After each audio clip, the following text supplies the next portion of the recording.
Good afternoon, everyone. Today is our second regular session for the month of March 7, year 2025. The meeting will come to order. Please stand for the opening prayer to be led by Honorable Iliang and the singing of the Philippine National Anthem to be led by Honorable Ansiro.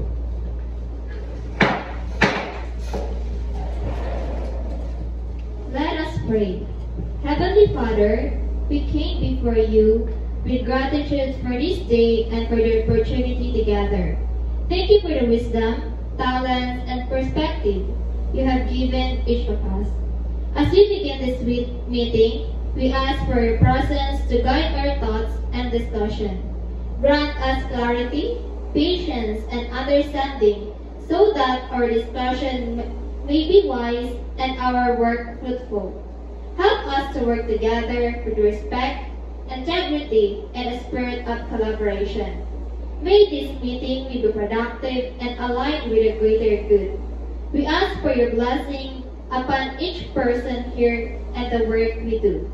In your name, we pray. Amen.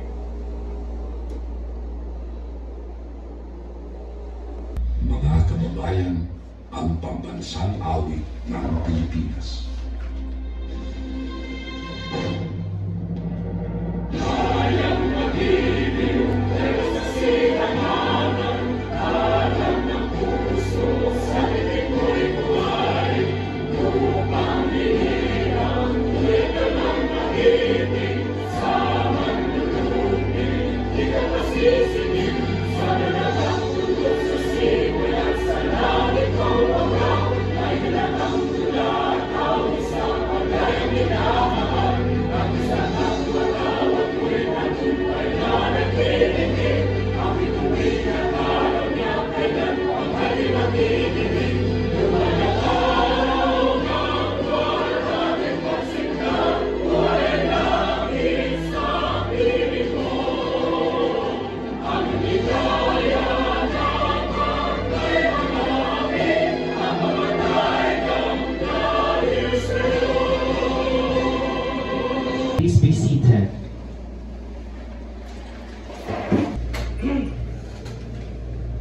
Ms. Secretary, kindly facilitate the attendance. We will now proceed to the roll call. Please say present if your name is called. Committee on Peace and Order, Honorable Eliza Silva. Present. Committee on Environment, Honorable Johanna Bernales. Present.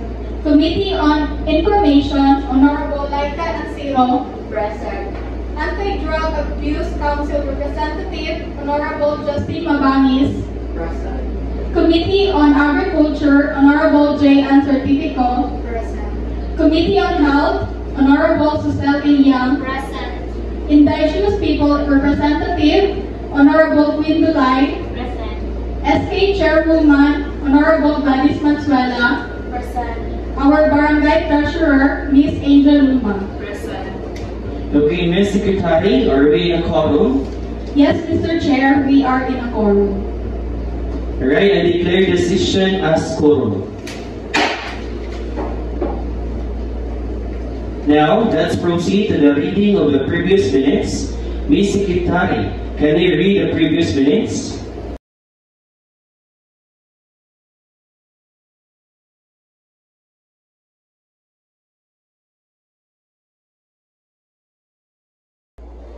Alright, are there any clarifications?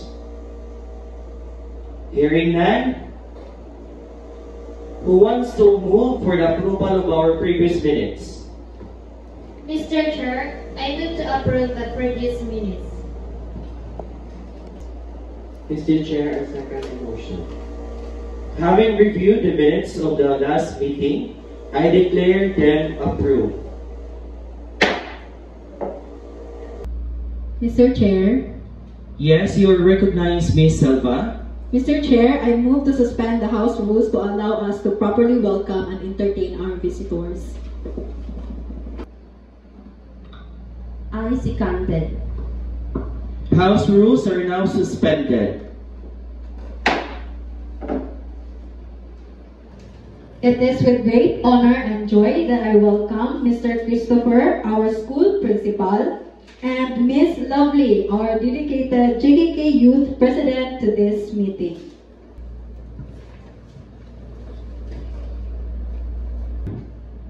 Mr. Chair, Yes, you are recognized, Mr. Christopher. as part of our upcoming Brigada Escuela program, I am here to seek your financial assistance to provide chairs and equipment for our elementary pupils. And we strongly believe that with your support, we can create a more conducive learning environment for our students. And we also extend our heartfelt invitation for you to join us in this program. I have provided an invitation letter detailing the program's activities. Thank you, Mr. Chair. Thank you, Mr. Christopher, for your commitment to enhancing our students' learning environment through the Brigada Escuela program. We will review your request for financial assistance for chairs and equipment and consider the invitation to participate in the program's activities. Thank you, Mr. Chair. Mr. Chair, Yes, you are recognized, Ms. Lovely. Mr. Chair, may I ask for the financial assistance for the upcoming Quezon celebration in our barangay? These funds assistance will only support the activities like games, prizes, and decorations. I will give you a letter later for the said activities. We will consider your request for financial assistance once the official letter with detailed activities and budget proposal is submitted. Rest assured, the Council will extend support based on the availability of barangay funds. Thank you, Mr. Chair. Alright, since all the visitors have spoken, is there somebody who wants to resume the House rules? I move to resume the House rules since all the visitors are entertained. I second Jen. Alright, the House rules are now resumed. We will now proceed to the committee report. First, we have the Committee on Drug Abuse Council. Mr. Mabangis, you may now speak. Hello, good day everyone. I am pleased to report that our ongoing livelihood programs for drug surrenders have yielded positive outcomes. I would like to report also that our new 23 drug surrenders are currently in rehabilitation center. They are monitored by our local police to ensure their safety. I would suggest to enroll them in TESDA once they are pardoned. Thank you for your insightful report, Mr. Mabangis. On the positive outcomes of our livelihood programs for drug surrenderings, I fully support your suggestion to enroll the 23 individuals who are currently in rehabilitation in TESDA programs upon their release. Thank you, Mr. Chair. Next, we have Honorable Mazuela to present her report. Mr. Chair, I am pleased to report that our barangay anniversary celebration on February 15, 2025 was a resounding success. This event featured various activities including the inter-barangay basketball and volleyball tournaments, all of which were well received by the community. These activities fostered community spirit and showcased the talents and unity of our residents. We look forward to the building of this success in the future celebrations. Thank you, Ms. Gladys. The success of our barangay's anniversary celebration featuring various activities is commendable. These events have indeed strengthened our community spirit and unity. Next is the IB representative, Honorable Donay. Please state your report. Mr. Chair, I would like to inform the Council on February 3, 2025, we hosted visitors from IPED raised concern regarding the Panagiusa Festival. It is about the pre-prior informed consent was not secured before the event, and there was improper use of tribal costumes. And also, I would like to recall a book written about the IT community. stating that it was done without the necessary permission from the IP group, and there was no proper implementation of the program. We will take these concerns seriously and will initiate a dialogue with the IP community to ensure their rights and traditions are respected. Moving forward, we will establish strict guidelines requiring free, prior, and informed consent, or FPIC, for cultural events and publications involving indigenous groups.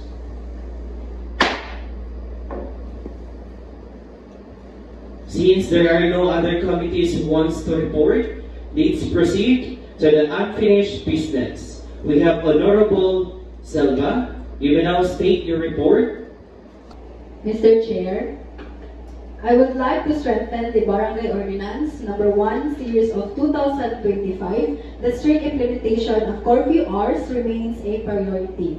Minors found outside from 10 p.m. to 4 a.m. without a valid reason will be escorted home, and their parents or guardians will face a 500 fine for the first offense, 1,000 for the second, and 2,000 or community service for the third. Business establishments allowing minors to loiter during curfew will also be penalized with fines starting at 2,000. Further discussions on enforcement strategies and coordination with local authorities will be addressed in the next meeting. The Council acknowledges the importance of enforcing Barangay Ordinance Number 1, Series of 2025, and will ensure proper coordination with authorities for its strict implementation. Is there any suggestion or clarification? Hearing none, is there anybody who wants to approve the ordinance? I move to approve the proposed ordinance. I second it. I hereby declare that the Barangay Ordinance Number 1, Series of 2025, proposed by Honorable Selva, is hereby approved. Now let's proceed to our agenda. Is there anybody who wants to present their agenda? Mr. Chair? Yes, you are being recognized. Mr. Chair, I've been thinking about our monthly cleanup drive. Essentially, on the last day of each month, along with our regular cleanup activities, we would place designated garbage bins in each purok. This would act as collection point for residents to dispose of larger items or accumulated waste that might not fit in their personal bins. We could work with the purok leaders to decide on the best locations for these bins, ensuring they're accessible and don't cause any obstructions. We will coordinate with the purok leaders to determine the best locations for these bins and ensure proper waste management. Honorable Ms. Joanna, the Council will also assess the budget needed for the implementation of this initiative. So is there any agenda? Mr. Chair, Yes, you recognize Honorable Lancero. I would like to discuss about the preparation of our coming Barangay Assembly, which is an important event for our barangay. I suggest, Mr. Chair, that the assembly will be on March 15, 2025 at 1 p.m. To facilitate a productive meeting, we should allocate a budget of 3,000 pesos for snacks and refreshments to the citizens. Is there anybody who wants to object or suggest to the proposed date and budget for our upcoming Barangay Assembly by Honorable Lancero? Hearing none, I approve the proposed date and budget for our Barangay Assembly. Is there any agenda? Mr. Chair, Yes, you recognize Honorable Certifico. I would like to bring up the installation of streetlights from Purok 1 to 7, Magsaysay, Davao del Sur. Many residents have raised concern about the security and visibility in these areas, especially at night. Installing street lights will improve security and benefit our community. I request the Council's support in allocating funds for this project. Thank you. Okay, so we, the council, recognizes the importance of installing streetlights in Purok 1 to 7, Magsaysay, to enhance safety and security. We will deliberate on the funding allocation as soon as possible and coordinate with the appropriate agencies to assess feasibility and implementation. Okay, so is there any agenda? Okay, hearing none, let's proceed to our treasurer's report. The barangay's beginning balance was 150,790 pesos, with additional funds from INTA, community contributions, and fees. The total cash in was 215,790 pesos. Expenditures covered essential barangay operations, officials' honoraria, functionary wages, community events, office supplies, utilities, emergency needs, and miscellaneous expenses. The total cash out was 134,650 pesos.